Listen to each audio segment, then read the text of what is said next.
ازيكم يا بنات؟ عاملين ايه؟ يا رب كلكم تكونوا بخير يا رب. اول حاجه خلينا نصلي على النبي، اللهم صل وسلم وبارك على سيدنا محمد وعلى اله واصحابه اجمعين. النهارده الفيديو طويل وفي حاجات كتير زي الكريب، زي الجرينجا، زي الحاجات اللي احنا بنحبها. المهم مليان شغل وحاجات. انا كنت هنا بدأت تصوير معاكم الفلوج بعد ما صورت للقناه التانية. بس طبعا ده وراء الكواليس ووراء الكاميرا. شوفوا ايه اللي بيحصل. يعني الدنيا بايظه خالص في الارض. البنات بتطلع بقى الحاجات، او خصوصا فريده يعني، هي الصغيره وبتعمل حاجات زي كده.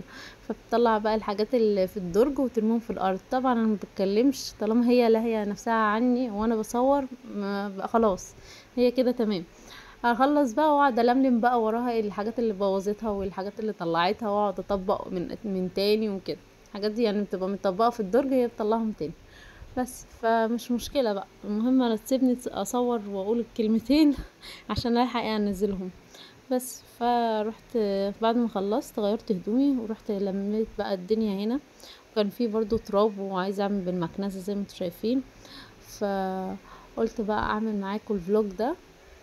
يا رب تنبسطوا بقى معانا كده وتعملوا لي لايكات بقى، عشان انا بتعب والله. بص انا ماسكه البتاع ده، المكنسه بايد وبصور بايدي التانية عشان مش بحط الموبايل على الرينج لايت.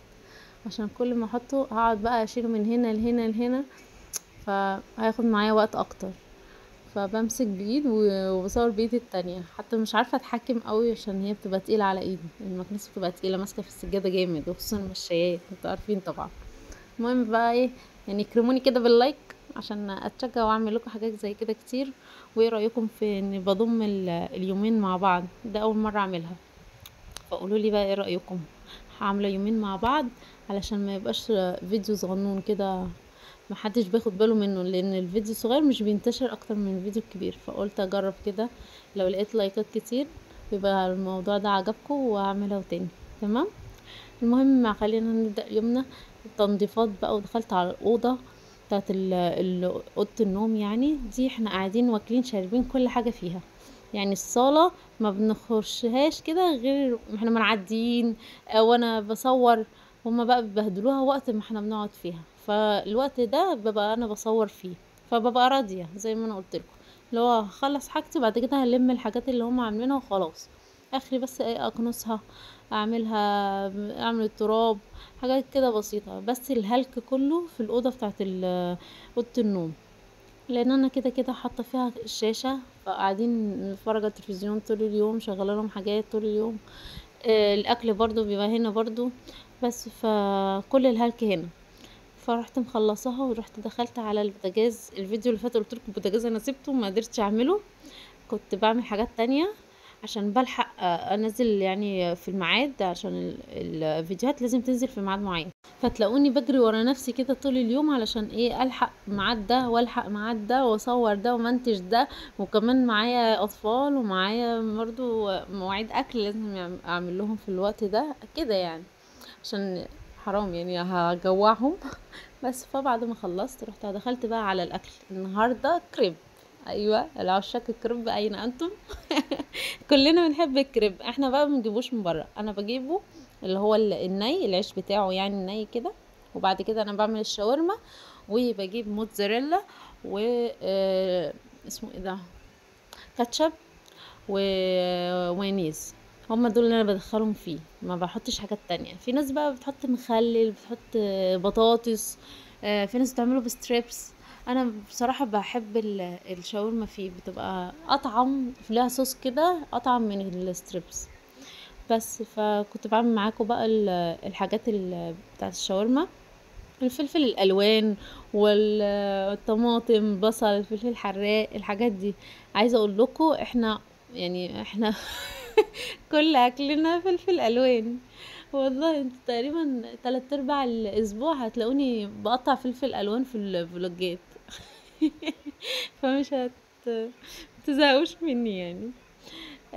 اصلا انا بجيب بالكميات واحطها في الفريزر علشان يبقى متوفر عندي. وكمان في اوقات بيبقى غالي جدا، فاول ما بيبقى رخيص بجيب بالكميات كده ونشوف الفريزر. عشان احنا على طول على طول ايه، كل يوم كل يومين اقعد اطلع فلفل الوان. انا زمان كنت بقعد اقطعه، يعني اجيب مثلا كام كيلو واقعد بقى اقطعه واكيسه وافرزه في الفريزر، بس بطلت اعمل الحركة دي.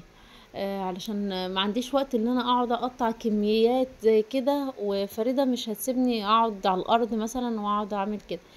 فاي حاجة بنعملها واحنا قاعدين انا ما بعملهاش. حتى مرة كان عندي عزومة في رمضان، كنت بعمل محشي ورق عنب. عملت المحشي ورق عنب وانا واقفة على الترابيزة بتاعة الرخامة، يعني بتاعة المطبخ. والله العظيم يعني علشان ما اقعدش في الارض، لان طبعا مش هتسيبني طول ما انا في الارض، هي مش هتسيبني ومش هتسيب الحاجه وهتقعد تلغوص وتبهدل. ف علشان كده ما بقيتش اعمل اي حاجه بتتحط على الارض، دايما وانا واقفه على الرخامه. دلوقتي كنت بعمل لهم هما رز بسمتي بالفراخ زي ما انتم شايفين كده. شوحت البانيه او تقطيعه البانيه الصغننه دي، قطعتها صغير وشوحتها في حبة زيت. وبعد كده عملت الرز عادي جدا، نزلت الرز وحطيت لهم التوابل اللي هي القرفة والبهارات والملح وفلفل اسود. ما حطيتش مرقة بقى، يعني كده كده الفراخ ليها مرقتها، فمش هحط لهم كمان مرقة دجاج يعني. بس فعشان هما مش هياكلوا معانا كريب. فبعد ما خلصت بقى رحت دخلت على الشاورما، بجهز كل حاجة، وبعد كده بقى ايه احط وقت ما انا عايزة، مش شرط يعني اعمل ورا بعض. بص النار اللي هتطلع. انا كنت هتلسع. عمالة ابعد، كان شكلي تحفة. بس المهم متضحكوش عليا، متضحكوش. انا ضحكت ما تضحكوش. المهم رحت خلصت ال كنت بقول ايه، لخبطتوني. النار دي لخبطتني والله العظيم، كنت هجري. بس المهم كنت بقول لكم ان انا كنت بعمل الحاجات على مهلي. اعمل يعني مثلا الشاورما اروح انشر، اعمل مثلا الرز واوطي عليه واروح اصلي كده. وقت بقى ما مثلا زوجي جاي وكده، فبجهز بقى خلاص على طول، لان الكريب ما بياخدش وقت على النار. يعني بصوا انا مجرد يعني حطيت واحده، جايه احط التانية، الاولانيه استوت، خدت الوش بتاعها، عشان هو خفيف جدا زي السمبوسه كده، ما بياخدش وقت على النار خالص. المهم تعالوا اقول لكم على طريقتي اللي انا بعملها بتاعه الشاورما. بشوح اسمه ايه ده، الفراخ. بشوحها كويس قوي في زيت بيبقى سخن، وبعد كده بحط كاري وملح وفلفل اسود بس، وحبة خل صغيرين. في ناس بقى بتعملها اصلا تتبيله بره لوحدها بالزبادي والخل وكده، لا انا بعمل كده على طول في السريع والله، وبتطلع شاورما عادي يعني. انتوا عايزين تسموها فاهيتا، عايزين تسموها في شاورما براحتكم، بس هي المزازه بتاعت الشاورما بتحط لها بس حبه خل وخلاص، هي هتبقى شاورما يعني. بس فبنزل بقى عليها الفلفل الالوان والحاجات دي بعد ما هي بتتشوح وتاخد لون، واول ما تشرب بقفل عليها. اول ما تشرب يعني الصوص بتاعها بقفل عليها، بحاول اخليها بقى ايه يعني جافه اكتر، علشان ما تقعدش تنقط. لو انت ماسكه اسمه ده الساندوتش بتاعك او الكريب يعني، بيقعد ايه ينقط الصوص بتاعه، فانت حاولي على قد ما تقدري تنشفيها. بس فكنت هنا بوريكم الحاجات اللي انا بستخدمها. انا بجيب اللي هي الحمد، الموتزاريلا الحمد، وبطبق كده نص تطبيقه، وبحط بقى الكاتشب والمايونيز واخلطهم بقى على بعض، قاعده اقلب كده على بعض علشان يبقى ايه القطمه تاخدي كل حاجه. ما تبقيش نص كده ونص كده. بس عايزه تزودي بقى حاجات انت بتحبيها، صوص الرانش معرفش ايه براحتك، بس هي دي الحاجات اللي انا بحبها. في ناس بقى بتزود بطاطس ليه؟ علشان ايه تكبر الساندوتش نفسه، فتاخد واحد بس. هو فعلا لو انت كبرتيه حاجه بسيطه تاني انت هتاخدي واحد بس. عايزه اقول لكم احنا كنت عامله كل واحد اتنين، لان انا مش بكبره قوي يعني. عايزه اقول لك الفراخ بتبقى نازله ساقطه تحت كده، مهما ازود فراخ كل مره اقعد ازود برضو بتبقى قليله، فبحس ان نصه ناشف كده وفاضي، او يعني الحته اللي فوق السبعه، الحته اللي فوق دي بتبقى فاضيه. فيا اما تسيبيها يا اما تقرقشيها. على العموم يعني المره دي كان دسم جدا عشان حطيت جبنه كتير، الجبنه طبعا دهون وتقيله، فمش قادره اقول لكم انا سبته اصلا، كنتش قادره على قد ما كنت انا حابه اكله، بس فعلا ما كنتش قادره عشان كان الجبنه تقيله قوي. بس وخلصت الاكل وظبطت اهو، كل واحد بقى اكله، والبنات اكلهم برضو ظبطته لهم. دي كانت لسعه كنت بتاكد اللي هو محروق ولا لا، فبشيلها كده راحت اتشالت عادي. بس حطيتها في الجريل وعملوا منظر كده زي اللي هو السيخ كده، ولا اسمه ايه، الجريل، شكل الجريل. وده بقى كان تاني يوم، ده كان فطار تاني يوم. بصوا انا مش بعمل جيم، فهموا الحته دي. انا مش بعمل جيم، انا لسه ضاربه كريب من شويه وبالليل بنضربه حلويات. فانا مش بعمل جيم، بس انا عايزه اقلل العيش شويه. يعني ما بصي يعني هتعكي ما تعكيش طول اليوم.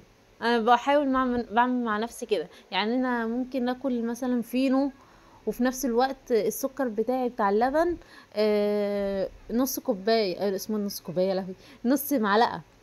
فانا مش بعمل جيم، انا بس ايه، عامله ساندوتش ضخم كده. كنت بجرب زي الناس اللي بتعمل الوجبات اللي هي اللي فيها الخضر وفيها البروتين وكده، فعجبني بصراحه، فقلت اجرب. رحت عملت بيض مقلي وعليه كابوتشيايه، وعليه اللي هو الجبنه القريش بالزيت الزيتون. بس عادي يعني، هو برضو فيها زيوت وفيها سمنه بلدي وحاجات كده. بس بحاول ايه، اللي هو البيض طبعا مفيد، مش عارفه الخضار، فاللي هتقبله الكابوتشي على الفطار، مش هاخد تاني يعني حاجات تانية. مش اللي هو مش جو الخيار بقى، والناس اللي هي بتاكل الخيار والجزر واي حاجه كده، لا مش انا. انا قليل قوي.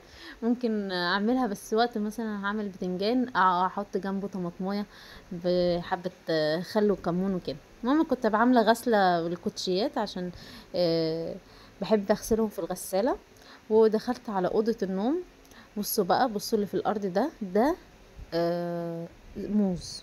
استاذه فريده لقيتها مفعصايه موزه مفتفته، وانتوا عارفين الموز بيسود اي حاجه. يعني انا ببقى عامله حظر تجول كده، وكل واحده ماسكه موزايه، معرفش فلتت مني ازاي، ولقيت الموزه قدامي كده وملزقه، والقشره بتاعتها في الارض وسودت. يا نهار ابيض، طب انا كنت فين انا اكيد كنت بنشر ولا كنت بعمل حاجه في المطبخ وهي عملت البلوه دي. وساعات بتستخبى كده، يعني اكون قاعده على السرير وهي مستخبيه قدامي تحت السرير، فانا مش شايفه هي عامله ايه، فبلاقي بلاوي تحت. يعني ممكن تكون وقعت دبابيس، وقعت حاجه وانا مش واخده بالي.